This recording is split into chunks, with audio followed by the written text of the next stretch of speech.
Bonjour. Donc aujourd'hui, 7e vidéo de lecture pour mon roman La conscience sans état d'âme. Paragraphe 7. Quand l'appétit va, tout va. Paris, quelques jours avant le départ.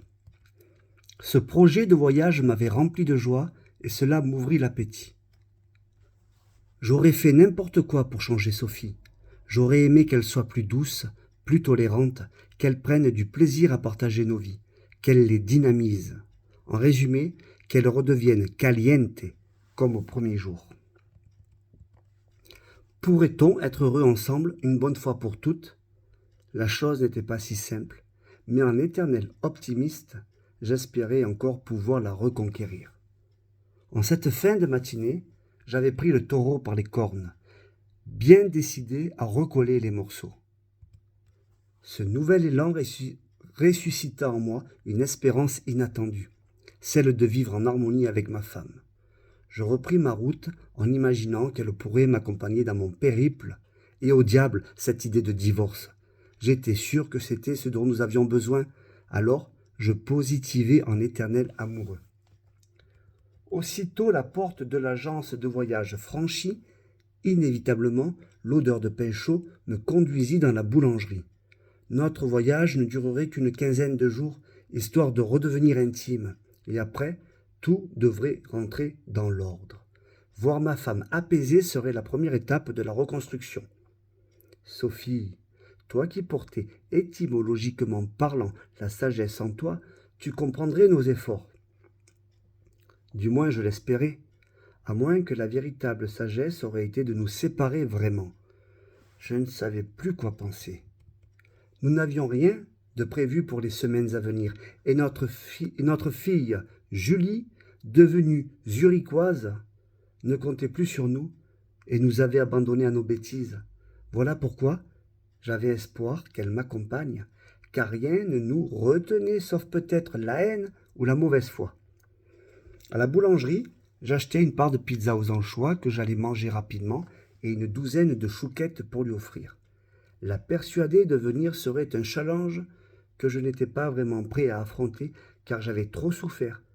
Par contre, je comptais sur la logique de la vie ou sur le peu de respect qui nous liait encore pour faire le travail. Que nos vies étaient piteuses en fait, car nous avions tout pour être heureux. Où étions-nous, comme des milliers d'autres l'étaient, à vivoter sans avoir le courage de prendre les bonnes décisions et à s'enfermer dans des illusions grotesques. Après avoir longé le canal Saint-Martin, un endroit que j'affectionnais tout particulièrement pour son charme, je me dirigeai vers le jardin des Buttes Chaumont. J'y étais souvent venu m'y perdre, m'y réfugier dans le passé. Il avait été mon refuge secret, et aujourd'hui, le hasard de mes pas m'y reconduisit machinalement. J'avais vraiment besoin de m'évader de Paris, mais aurais-je été capable de partir seul, d'affronter la solitude et de vivre sans elle, ne serait-ce que quelques jours. La beauté des lieux m'apaisa. Au milieu de la passerelle Gustave-Eiffel qui enjambait le lac, je fis une courte pause pour contempler le paysage. Les montagnes artificielles en forme de volcan me confirmèrent mes espérances. Voir autre chose, changer de perspective, changer d'air, de lumière. Sur la droite, à l'autre entrée du parc, le pont en briques rouges des suicidés me rappela combien la vie était belle et que le temps qui nous était imparti pour être heureux s'effritait jour après jour. Sur une petite île artificielle, sous mes pas, un groupe de septuagénaires s'adonnait à une séance de Qigong. Je les regardais avec l'envie de trouver comme eux mon équilibre. J'avais bien à l'esprit que la magnifique forêt n'était qu'un artifice de paysagiste. Mais malgré tout, la splendeur de ces grands arbres perdant leurs feuilles rouillées me saisit. En cette fin de matinée, le soleil s'était installé durablement et nous offrait un merveilleux instant d'été indien. J'inspirais à plein poumon en fermant les yeux. Sophie ne m'aimait plus. C'était ça notre problème. Mais pourquoi me détestait-elle autant? N'était-ce pas parce que je ne l'aimais plus aussi?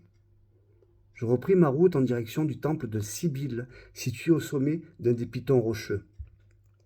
Ce petit mausolée circulaire aux colonnes corinthiennes était une vraie merveille. En son centre, un belvédère ouvrait une vue magnifique sur la ville jusqu'au mont du Sacré-Cœur. Je m'y installai pour déguster la pizza. La matinée avait été nonchalante, enivrante, douce et pleine de surprises, comme devrait être la vie. Et maintenant, elle touchait à sa fin. Il fallait que je rentre, que je retrouve Sophie. Eh bien, merci pour votre écoute et je vous invite donc à venir sur ma chaîne YouTube si vous voulez connaître l'histoire entière. Bonne soirée à tous!